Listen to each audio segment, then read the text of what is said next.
Let's take a look at the headlines from RNZ's Rural News Desk this week with reporter Sally Murphy. And Sally, we've been talking a lot about drought these last few weeks, and this week the rain has poured down. Has it been in the areas which really need it? It has. The heavy rain that's been lashing the west coast most of this week has actually moved to the top of the South Island overnight. We did a bit of a ring around Marlborough this morning to farmers, and they're actually pretty happy to see the rain, as it's been months since any decent downpours. And fortunately, the heavy rain isn't causing too many issues there. It's kind of been the same on the west coast. Huge rainfall has fallen there this week, but not too many issues reported at this stage. And this week you've reported on a record profit for Westland Milk. Yes, it's netted a profit of $55.9 million. That's due to strong sales of its butter. The company's now on the lookout for new farmer suppliers to help meet growing demand for its dairy products. Here's Westland Chief Executive Richard Waith. It's been a big part of it. Like any strategy, you have to have good capital programs, and we basically doubled the size of our butter plant, and then really that came to fruition in 2023. So that and really opened up the US market for us by doubling our patted butter, which is our consumer butter production. So that enabled us to, as I say, drive into the US and deliver strong outcomes as a result. Now, some news this week about new uses for strong wool. Yes, this is the coarser type of wool used in carpets and upholstery. The market has been down in the dumps, so innovation has been key here in getting better returns for farmers.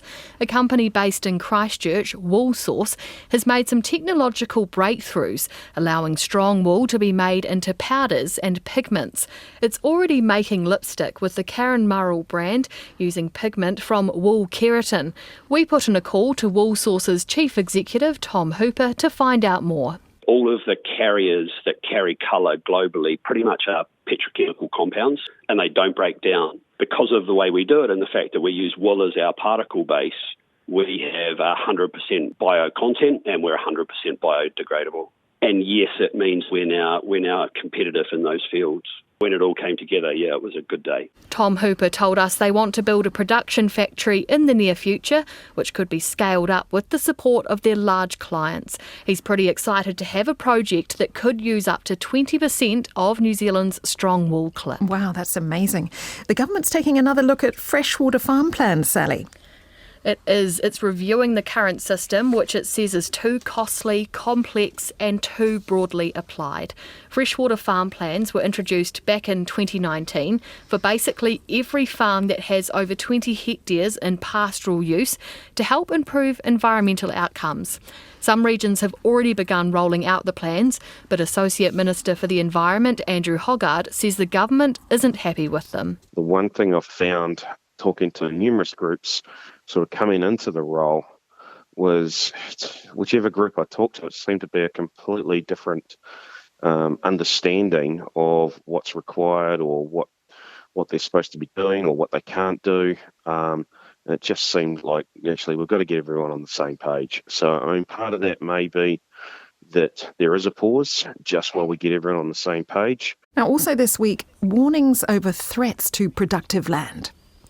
Yes, a report from the Ministry for the Environment showed more productive soil is eroding or being used for urban development, and Horticulture New Zealand says more needs to be done to protect these soils.